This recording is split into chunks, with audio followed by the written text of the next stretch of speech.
I, Franklin Delano Roosevelt, do solemnly swear that I will faithfully execute the office of President of the United States and will, to the best of my ability, preserve, protect, and defend the Constitution of the United States. So help me God. We interrupt this broadcast to bring you this important bulletin from the United Press. Flash, Washington. The White House announces Japanese attack. We interrupt our program to bring you a special broadcast. The German news agency Transocean said today in a broadcast that the Allied invasion had begun.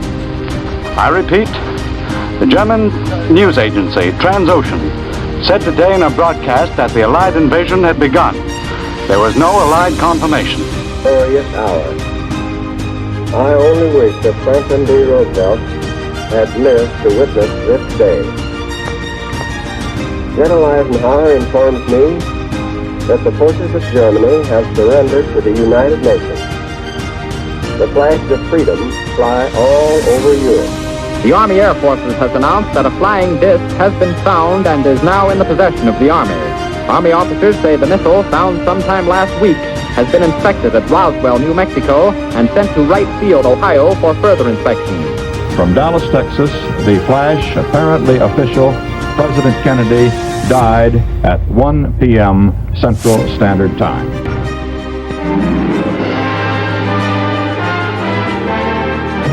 Congress passes the most sweeping civil rights bill ever to be written into the law, and thus reaffirms the conception of equality for all men that began with Lincoln and the Civil War 100 years ago.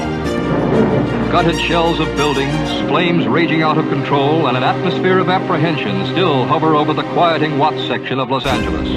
Here for successive days and nights, mostly in the nights, the long hot summer had erupted into violence. The Mandelbaum Gate between Israeli and Arab Jerusalem. It became an arbitrary barrier when Israel forced the world to acknowledge her existence nearly 20 years ago. But now, a triumphant Israeli army had smashed the barrier. It may be small, but it's mighty significant, because apart from Rhodesia, Swaziland is the last British territory in Africa to obtain independence. To tonight's headlines, Israel, mourning its dead and angered at the killers, prepares to hold a state funeral tomorrow for the 11 Olympic team members slain in West Germany. The Olympic Games are resumed after memorial services attended by 80,000 persons are held in Munich. Good evening. The Middle East War produced developments all over the world today. The oil-producing countries of the Arab world decided to use their oil as a political weapon. They will reduce oil production by 5% a month until the Israelis withdraw from occupied territories. If the Arab countries keep that pledge, it would reduce their production by almost 50% in 1 year. The preceding were some Morris matters of the past. Now join us in the den of discussion to listen to and talk about Morris matters occurring currently and anticipate those that will affect us in the future. Let's make history together. This broadcast is hosted by an independent thinker and speaker who will show you why Morris matters should matter to you.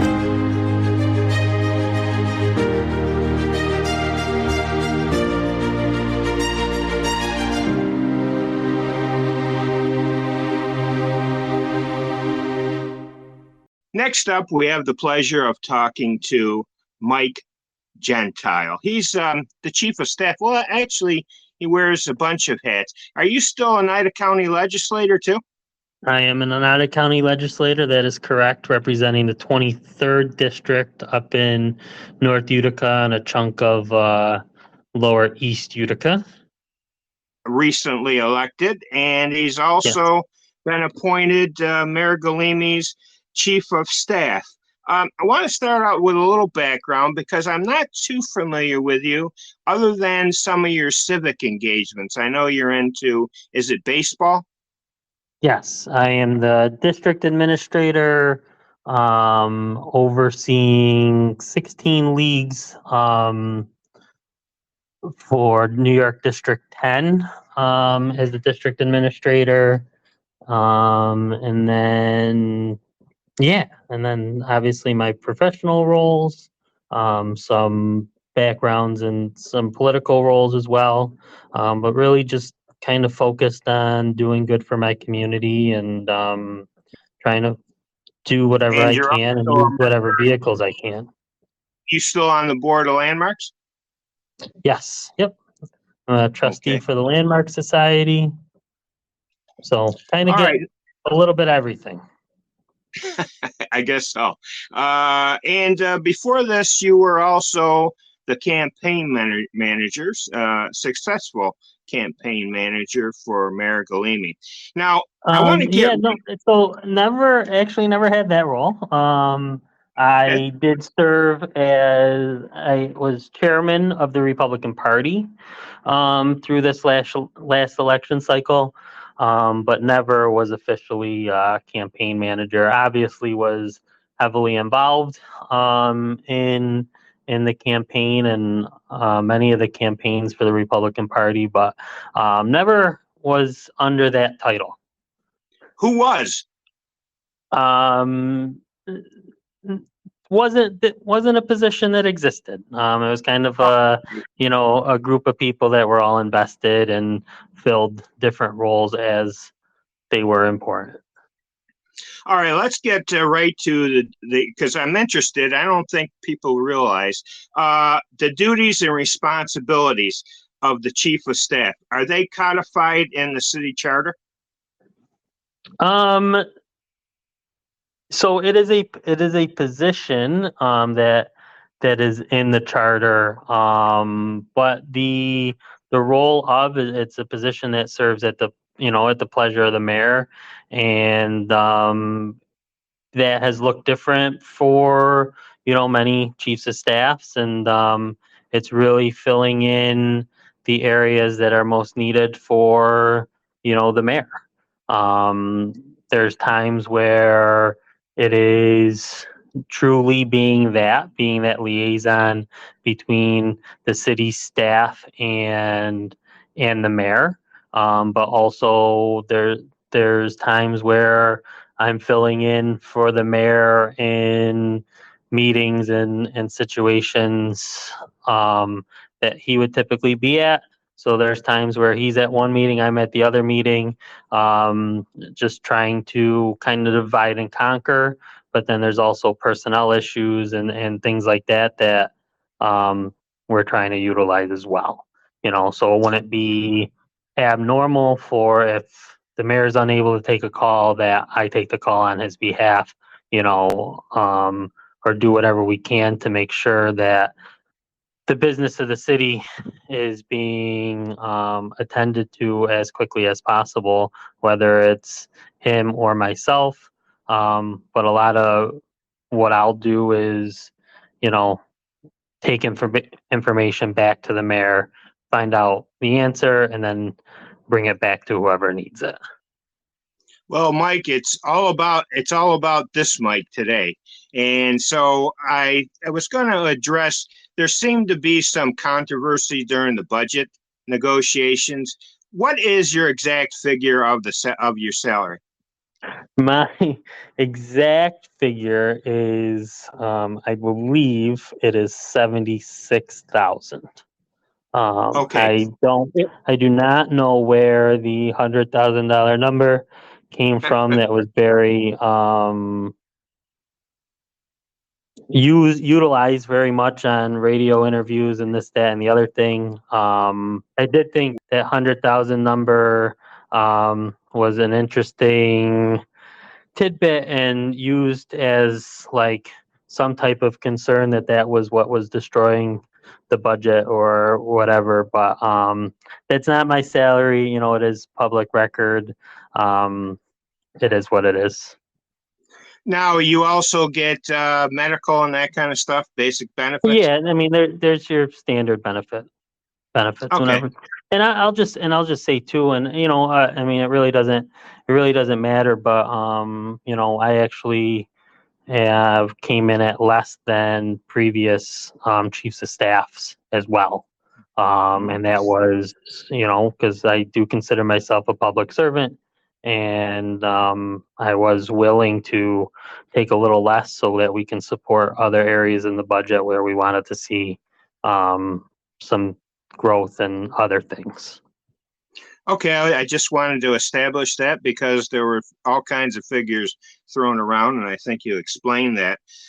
Now, I do have some duties of yours that I like to ask about. Recently, I think the mayor hired like a new secretary, a budget director. I believe today a deputy city engineer came on board. I've heard nothing about who these people are. Did the mayor ever instruct you to send out any press releases?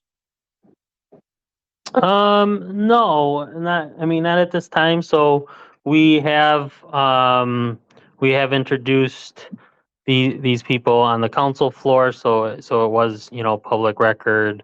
And we will be doing that for tomorrow's council meeting, introducing the deputy city engineer.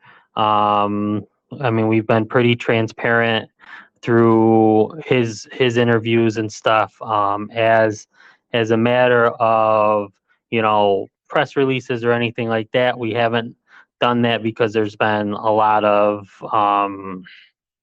kind of process going back and forth, just getting people onboarded and just wanting to really focus on the business of the city and not necessarily the fanfare at this point. Well, but I think it's very important for people to know who these people are, because I think the budget director has been on the job for, well, officially, I guess he started April 1st, but he was on board before then. So I think it's been almost a month. And quite frankly, I don't know this guy's background, and neither does anybody else as far as the public goes. Yeah, and so he's been on for a few weeks, and like I said, he was introduced on the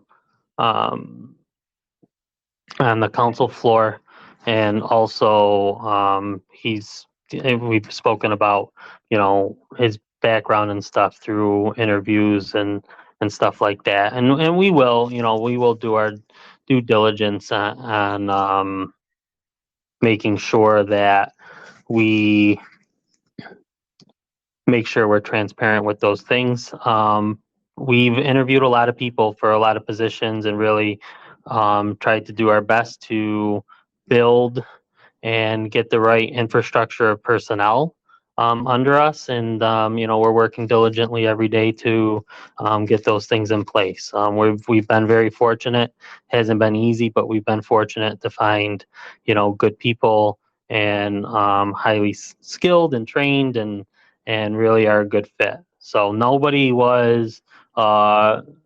position has been filled without multiple interviews. No positions have been considered without multiple interviews. So, and I hear your feedback on maybe a little bit more understanding of background and stuff, and we'll certainly consider that. But it certainly is a kind of another piece of we hit the ground running. A lot of people have used the analogy that we've been drinking out of a hose with all the things kind of thrown at us, and like I said, we're really just we get really excited when we put together another piece of the puzzle to really get this administration going in full speed. Okay, let me carry on with transparency, because in my estimation, COVID was actually the golden age of transparency as far as people knowing what their government is up to, because as you remember, everything was videotaped, wasn't it? And so people could then go either at the time of the meeting or it was archived or whatever, and talk and see what various boards were doing, what business they were up to. But now we don't have that luxury. And what I'd like to suggest is, I suggested this to the mayor, and I also suggested it to Katie Aiello, because as you recall, weeks back, the council was thinking that they wanted to go to the back room. Now, I'm not in favor of that back room. But what I suggested to the mayor and councilwoman Aiello is, whatever plan you set up, because this plan said that, that's all you would have to do. Somebody would go in and you just turn it on. It would be automatic. So you wouldn't have to have people run it, blah, blah, blah. If you could have a situation like that, that would be fantastic, whether it's in that back room or in the main council chambers, because then every board meeting would be transparent to the public. Because I'd like to know, for example, I would like to have been a fly on the wall when all these contracts went by was that the purchasing department? Or what department was that passed all that stuff? Well, that would be, contract and supply. That's it. Yeah. Yeah. So, yeah. No, I mean, I think that there's it's transparency is interesting. I mean, I obviously am one of those people that, I don't have anything to hide. I believe in transparency.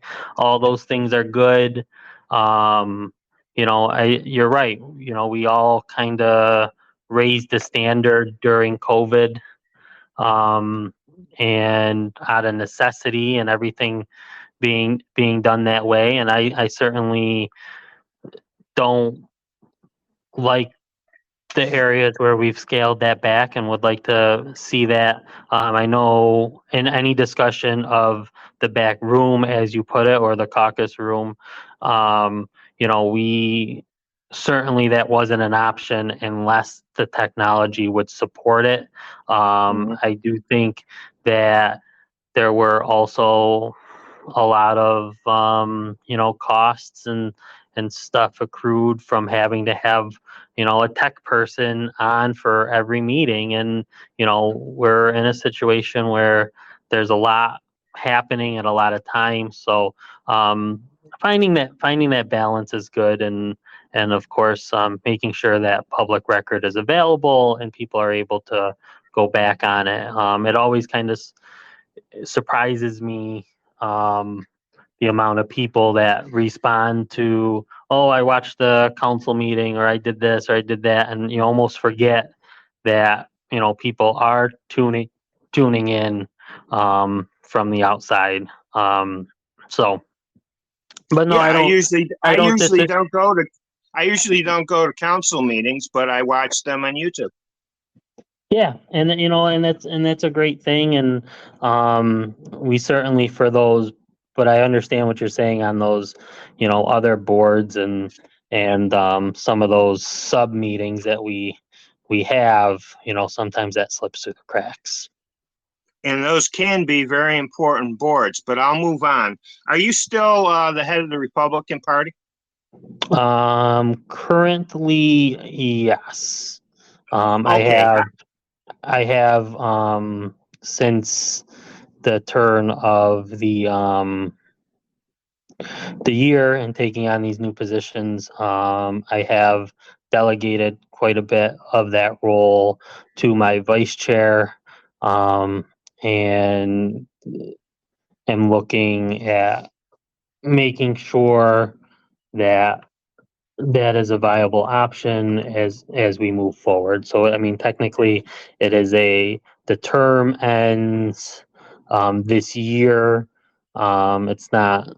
I haven't officially made a decision, but it's not something that I'm really seeking to remain as, because I want to give full attention to both my elected position and my position with the administration.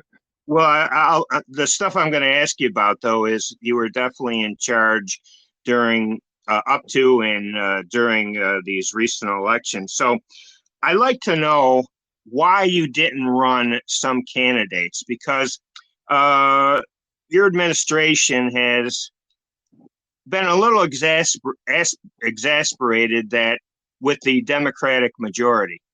And the way to counteract that, of course, would have been to elect a Republican majority. One council seat you flipped. You got rid of Mr. Miola. But why didn't you? I don't think you ran anybody for Councilwoman Aiello's seat, and I don't think you ran a candidate for the at-large seat, now sat in by, seems to be your nemesis, Jack LaMedica. No, I don't have any nemesis. So a few things. One, we really wanted to be, strategic with resources. At the time, there was a Councilwoman Aiello was running a primary. That's a heavily Democrat area, and we felt that there was enough happening there. We seeked out candidates. We did not get a candidate that we wanted to support. So we kind of let that go. We really wanted to make sure that we were only bringing up or supporting candidates that we could really believe in and thought that they could be successful. When it came to the at-large seat, that third at-large seat, in the past we've struggled where it's a position where you vote for three. It's hard to win all three. So in years past, we put up three candidates and then only won one of the seats. So we felt that. But Mike, you know you got one sure one. Samantha's going to win. So then the question is if Williamson can gather enough votes, and he did this time, of course. But it seems to me that you can't complain about a Democratic majority when you didn't even run candidates to try to get a Republican majority. Well, we had candidates in 2, we had candidates in 3, we had candidates in 5. Unfortunately, we weren't victorious everywhere. We were pretty confident that we would take an additional seat beyond, and we were confident that we would get the majority. We came up pretty short, but certainly one of the most successful Republican elections we've had in 20 years and maybe longer. But really, every candidate is also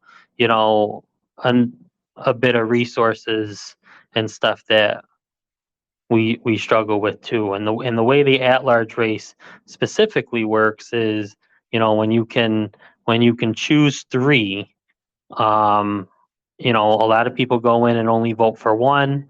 A lot of people only, vote for 2, depending on who they like, what they like. And, there was a concern in 2019, I ran for council at large, myself, and I was the second highest vote getter for the Republicans, but ended up in 4th and 2 Democrats got in. In 2021, we ran 2 Republicans and 2 Republicans won. In 2023, there was an idea that, maybe we can take that third council at large seat, but, we just didn't get that next person. And there was also talks about certain people that were going to run as Democrats that we thought if they put their name there, they were going to be hard to beat too. So it was a strategic decision, and like I said, we thought we had a really strong candidate in the 2nd ward that just ran into some personal things. We had a great candidate in the 3rd ward, great candidate in the 5th ward, but just didn't happen the way we were hoping to happen. But I'm very proud of last year's election cycle to take the mayor's race, to take council president, 2 at large, and our 6th ward and 4th ward. That was big for us, and we're very proud of what we did. And all right, well, let's move on, because I have 3 questions left, and 2 is about revenue. On my website, morrismatters.com, if people go to what's called Morris Musings, and that's periodically what I'll do is I'll just have a few things that I've noticed or that bother me. And one of the things that one thing that I posted was Brandon Williams, our area congressman now, had a list of congressional appropriations for last year. And I looked through all those tens of millions of dollars, and not one was in the Utica area. Now, you get a pass on that, the Galimi administration, because you had nothing to do with it. Because, for example, this year's deadline was in March, though. And although you had a couple months, I was wondering, did you have any conversations with the congressman about getting something done for the next appropriations, because he's given away millions of dollars? Yeah, so actually, interestingly enough, I mean, the City of Utica and Oneida County did put stuff together for the last package last year, through actually Mike Galimi as council president, and stuff. We did submit some this year. We had a conversation.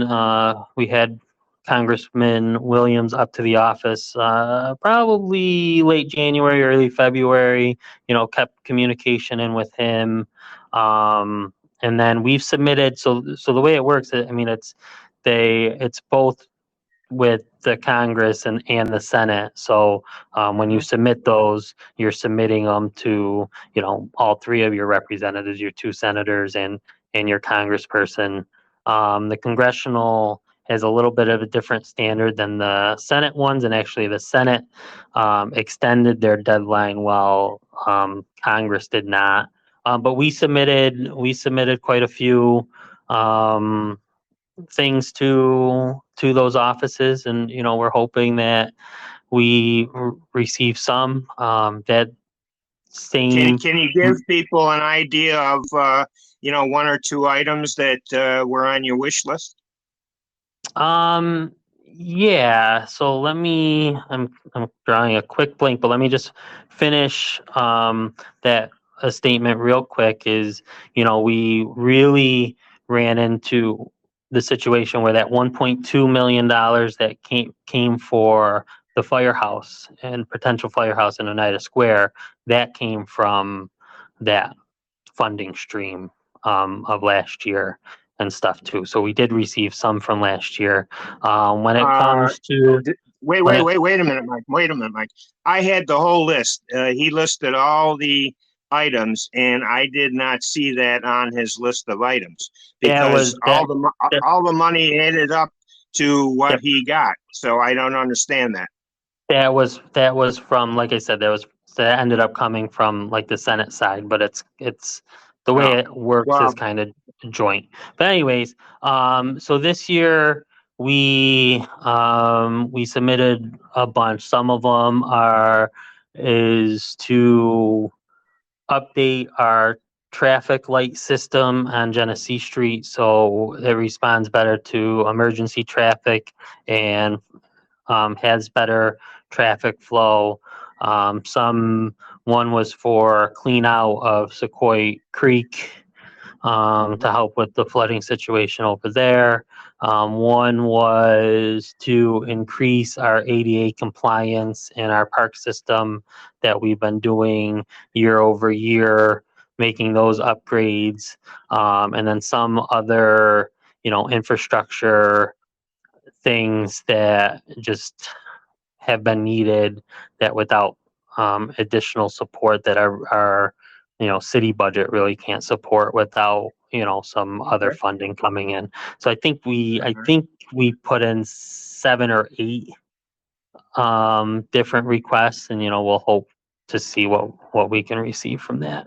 All right, thank you for that. The next revenue question is, obviously you can't be going back to the taxpayers for another 14% increase next year. So you have to, one of the things that you have to do is try to increase the revenue side. And what I'd like to know is, does the mayor favor a fee for not-for-profits in the city to help with the cost of running the city? Yeah, it's something that we've discussed. We're looking at. There's a lot of logistical situations that we aren't very clear on, that that we're reviewing. That is a hard thing to kind of just develop and kind of put in, with the snap of the finger. So I mean, I think there's discussion and there's an ability for everybody to make greater contributions, especially when you look at some of the not-for-profits and things that we're working with. Again, there's no, and I said this during the budget process, there's no revenue stream that we're not going to look at and consider. We really want to take as much of the burden off of the taxpayers as possible. It's never been the goal, and certainly isn't the goal moving forward. But we really are in a position where we have to make sure that we are funding our budget appropriately. We are leaving some comfort in our fund balance, but also that we're in a situation where we're not coming up short on projected revenue streams. One of the things that was highly talked about was, our sales tax, and there was an argument that to be more aggressive in our sales tax projection, but the reality is there's nothing saying that that's a reality. So we can't say, oh, we're going to get this much money without something truly backing that up, because another deficit year would be, extremely concerning. And we didn't want to do that. So this was, even with the 13.9% tax increase and the projection of 16.5, I kept saying to people, and it got met with certain criticism, is this was actually a fiscally responsible budget. And there wasn't overspending. There wasn't things that weren't necessary. It was what we really truly needed to do to give the services back to the people and fund the city appropriately. So when it comes to revenue, we're working every day to create revenue streams, to create more taxable properties and things like that, and nothing's off the table. All right, let me wrap up with this question, because I was thinking, that's why I asked, are you still a Oneida County legislator, I should say. And I was thinking, can you foresee any instances that there may be a conflict of interest? In other words, being chief of staff for the Galimi administration and also being a fixture at Oneida County in their legislator board? Because I'm thinking, for example, you remember when Palmieri and Pacenti had their disagreement about the parking garage. Well, what if something like that came up where there was a disagreement with Galimi and Pacenti? Would you have to abstain your vote, or can you foresee any circumstances where this would be a problem? In my role as a county legislator and my role as chief of staff, my priority is the city of Utica and the people I represent. The mayor would never put me in a position of concern of a conflict, and I don't feel I would have that in the legislature as well. Any vote that I were to take and anything that I would support would be the best case scenario for the people that I represent in the city of Utica, taking all things to be considered. So I think that it's actually more of a parallel positive relationship that I am able to get the perspective from both the city and the county and bring those roles together in representing the people of Utica and the 23rd district, but also having an elevated voice to work through those situations and create a positive with filling both of those roles. Um, I am an honest person, and I lead with integrity, so I have no concerns of any conflict. And if something like that were to arise, um, I would I would consider if I needed to abstain, but my elected position, um, I would not sacrifice that for anything other than what I believe to be the right thing for the taxpayer. Okay, that's fine. We very much appreciate your time. We've been talking with Mike Gentile. He is the Chief of Staff for the Gleamy administration, and also he is the 23rd District Oneida County legislator. Mike, we very much appreciate it and hope we can do it again. Very much. Thank you so much.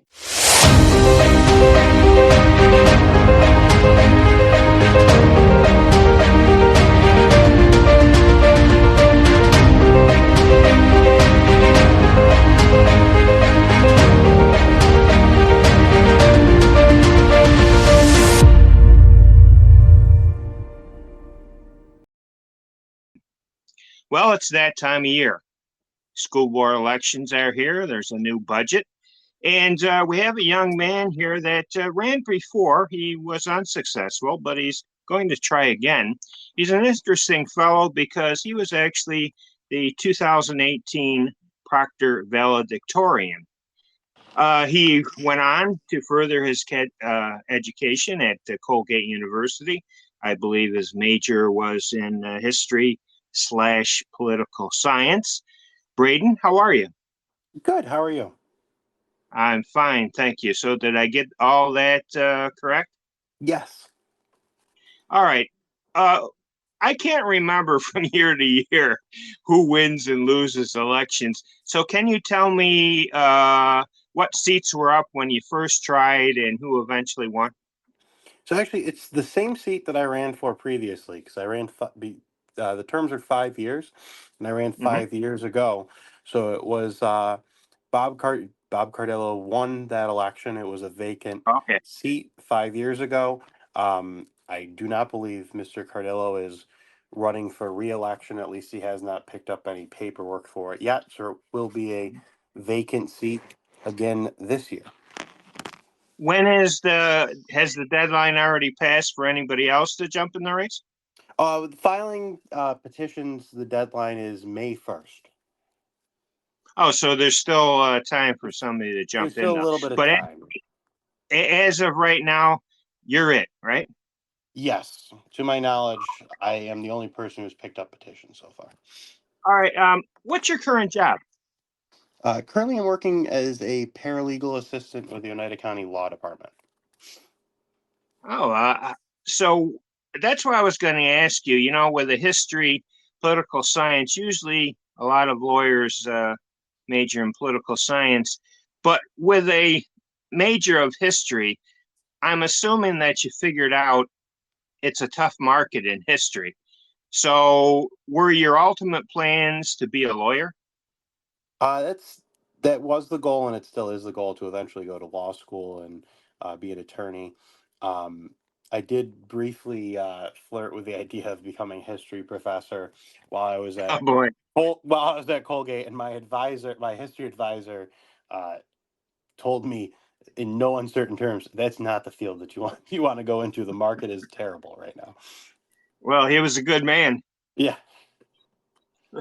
Okay, we're going to talk about the budget a little bit and the propositions, but I want to get into some other things. Oh, by the way, this is tangential, but to our conversation, but I'm just curious, being a new graduate, I'm assuming having loans, are you in favor of all of Biden forgiveness of loans? The general ideas I am in favor of, both selfishly and I think as a matter of policy. I do think that the costs of higher education has become astronomically expensive, and not a lot of that money, it seems like, is actually being used to further the educational goals of those institutions. So either limitations on tuition or ultimately some federal loan forgiveness, I do think is a good public policy uh, objective. And I do think especially the repayment plan changes that he's made most recently are uh, good ideas, that they're tied to income instead of tied to sort of arbitrary figures. All right, let's get to I'm going to rapid fire here, change around because I want to cover the waterfront with you. What about transparency? You mentioned term limits, 5 years. Everybody knows that. Mr. Dawes has been in there, I think, since Jesus was a boy. I'm concerned, do you favor term limits? And also, I would be in favor of, quite frankly, shorter terms. I think 5 years is too much. So I have talked about the idea of shortening the terms. I think that I mean, they don't have to be mutually exclusive, of course. I think that is the more pertinent way to go about it, is to shorten the terms. And I'm actually also in favor of expanding the number of seats on the board from 7 to 9, reducing the terms to 3 years. That way, every year you have 3 seats up. I think that would encourage more people to run every year, and it would also give greater opportunity to give continued community feedback into our elected officials as to whether they are performing up to the standards of the community. Also, I'm a little perturbed. I had a short conversation with Mr. Potter, who, as you know, is very involved in school board issues, although recently his business affairs have taken his attention.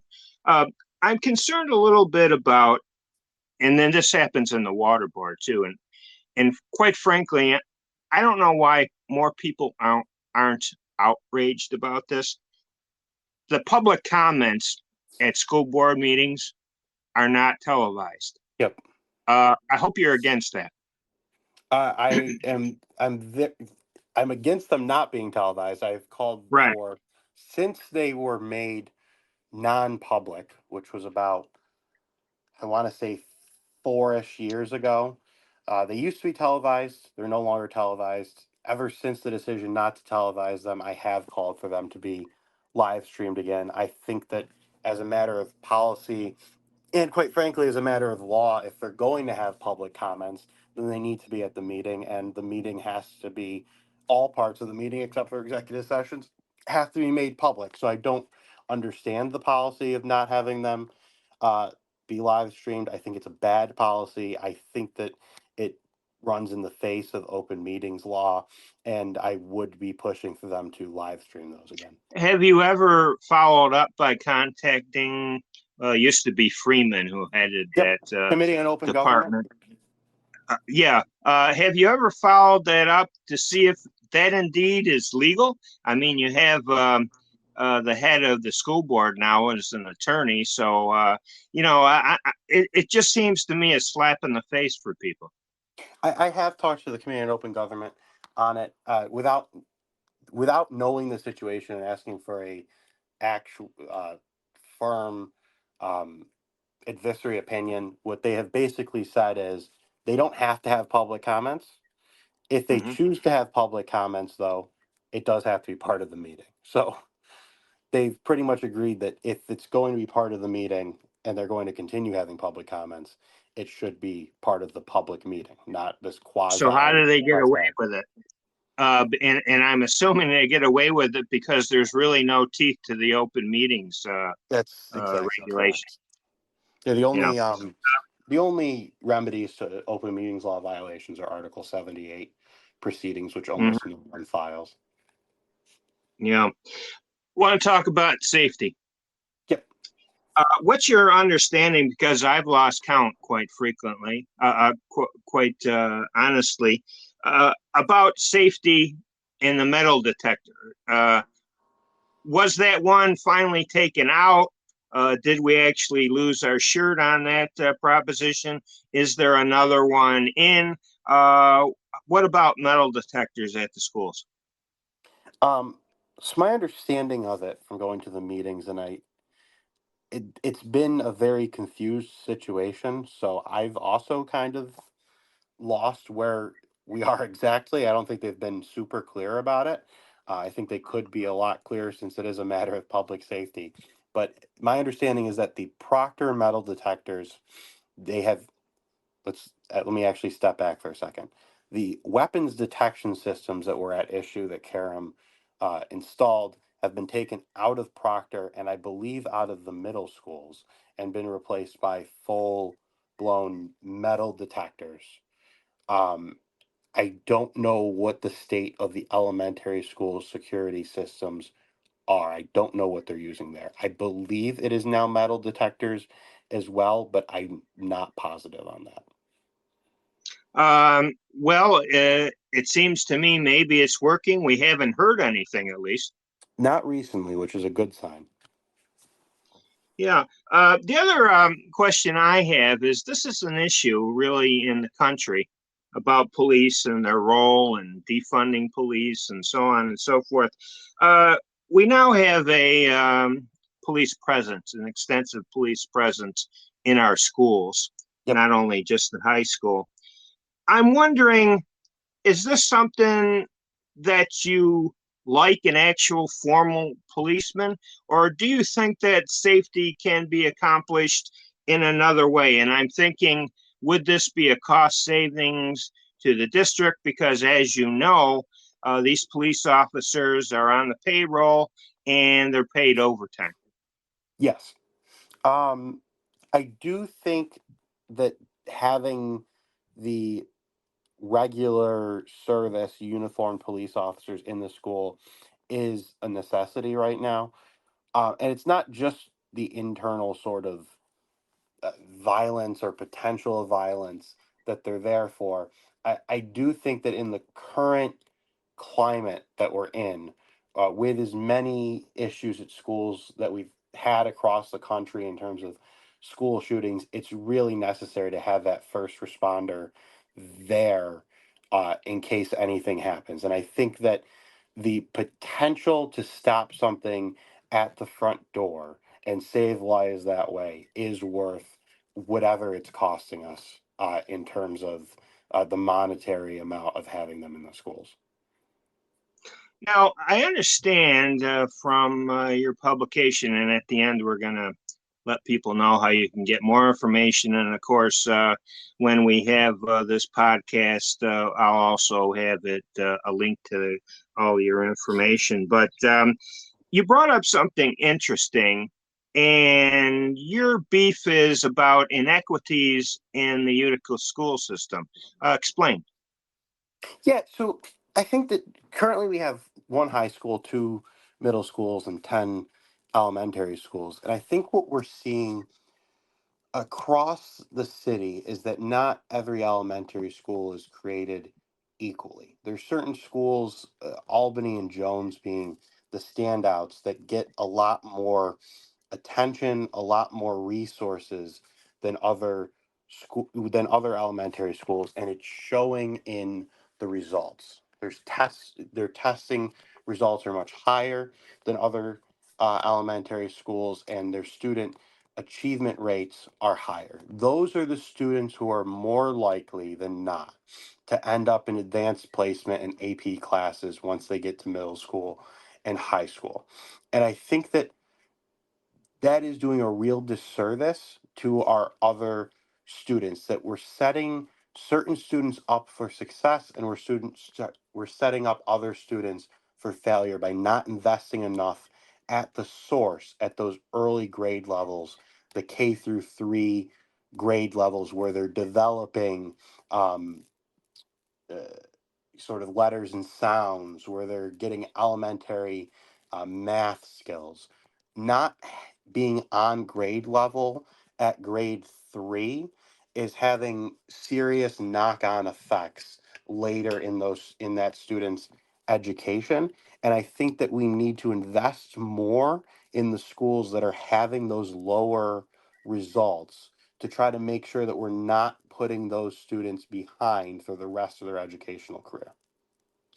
Yeah, and I think what you're saying too is either consciously or unconsciously, people seem to have a different expectation for different socioeconomic groups. Yes, that's a large part of it. And it does also go to this question of like parental involvement in education. There's really active PTO organizations at Jones, at Albany, that are not just focusing on their children's education, but putting on like really spectacular after school events for these students that we're not seeing at other schools. And those things, I know it sounds kind of weird, but those things have knock on effects too, where students see sort of in community involvement in their school, they're more likely to be invested in that school and in the classroom and have better focus on their educational achievement. Yeah, the problem is, though, as we've seen around the country, when parents do get involved, for example, there's a kerfuffle about the appropriateness of some books in the For sure. library. Uh, Once they get involved, the FBI gets involved. Yeah. Yeah.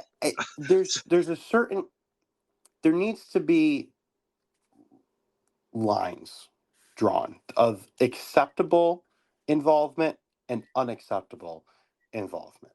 I don't think that it is the position or should be the position of parents to tell the school how to teach their children. It should be the position of the parents to hold their children accountable to their schoolwork and to take an active role in helping their children's educational career.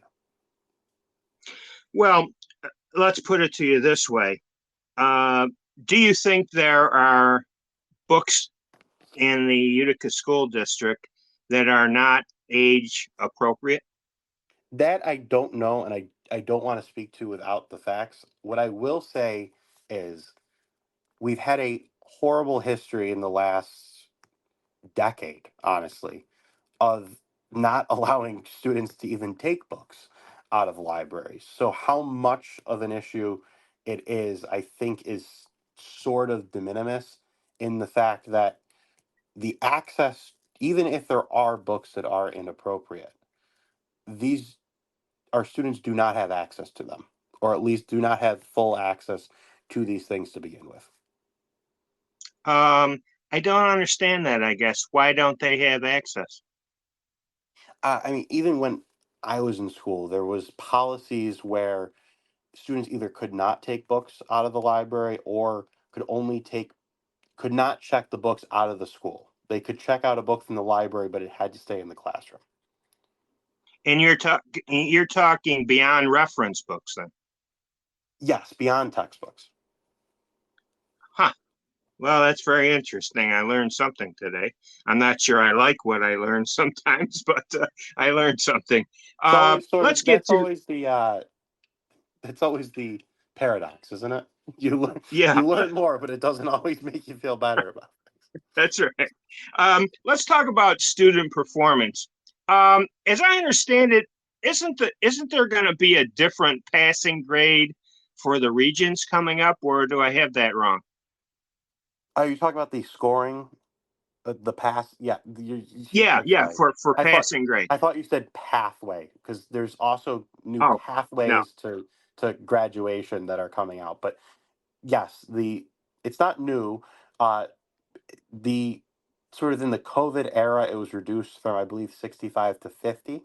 It is going back up to 65 this year, I believe.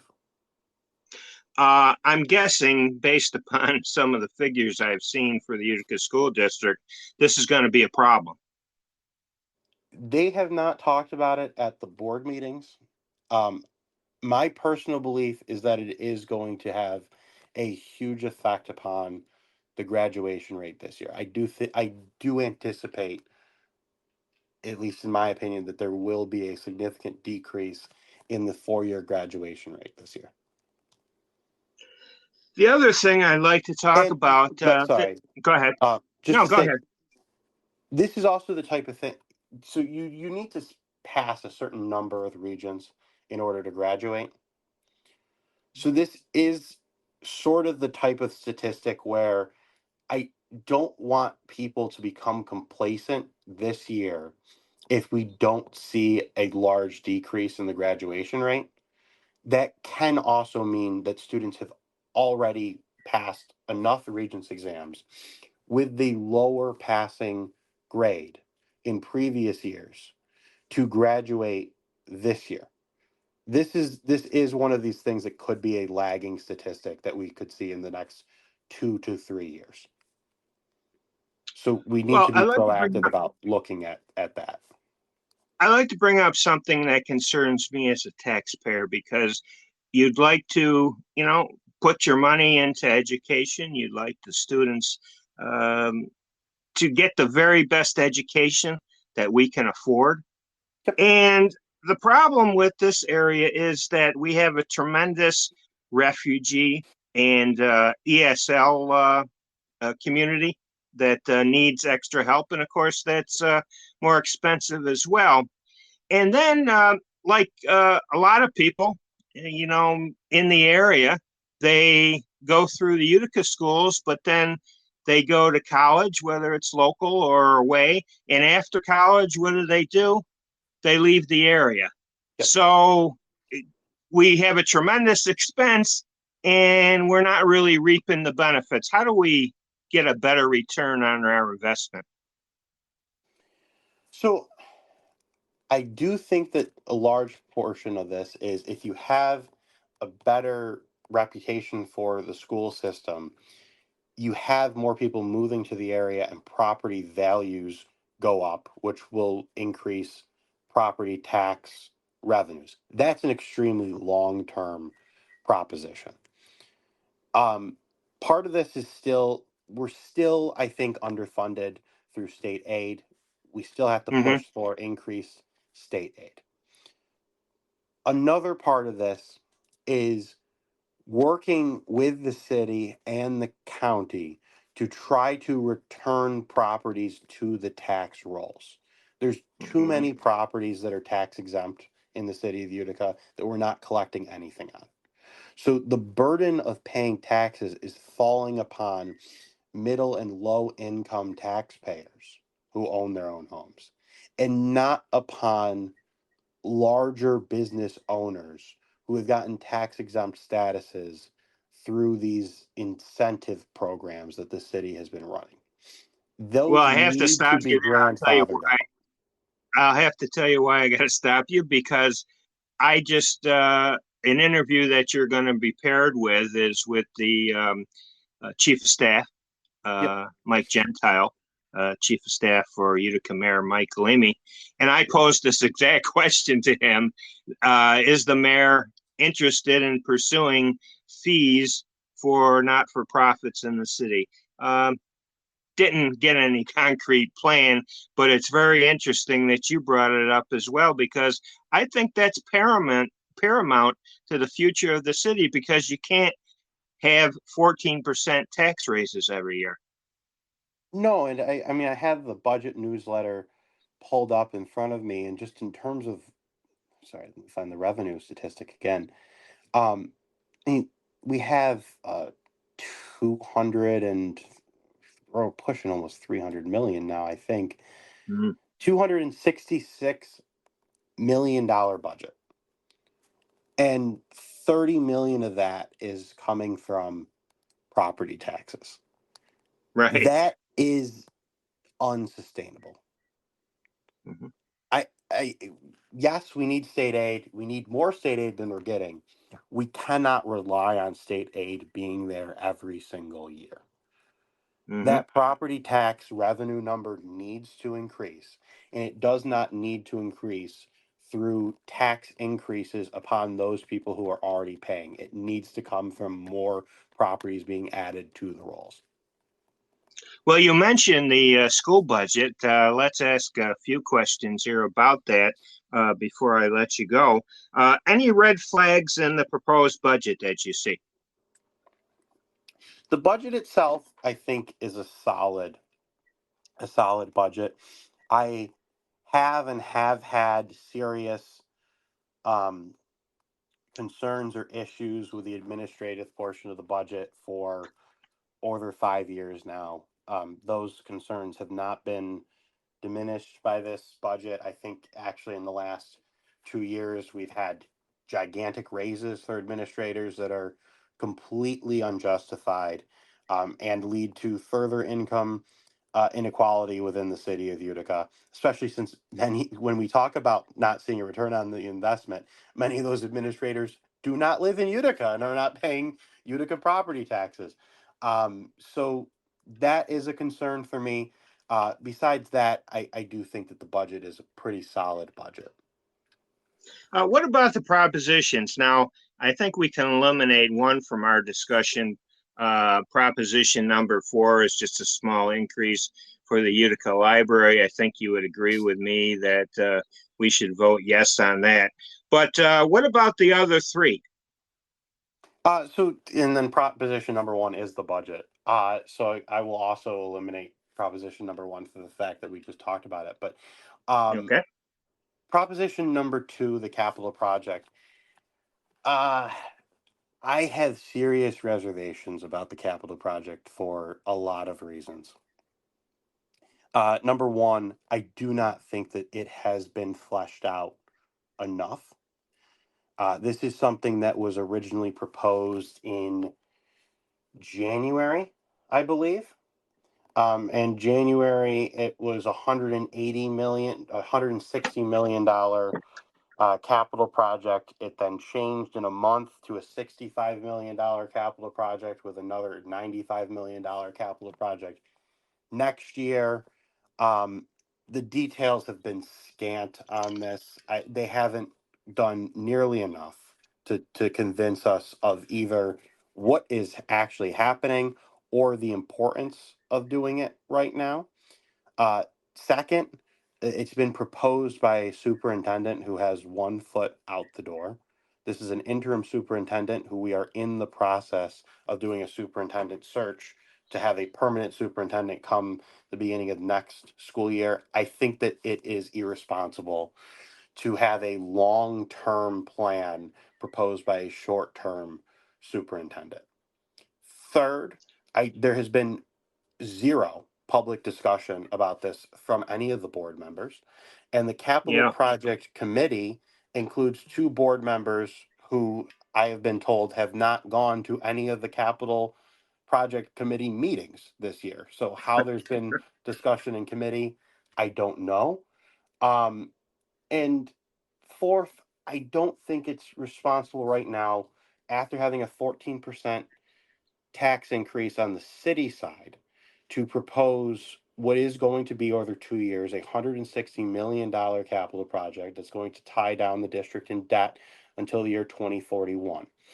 I think that all of those things add up to this being the wrong time to propose the capital project. This should be studied more, fleshed out more, and presented next year.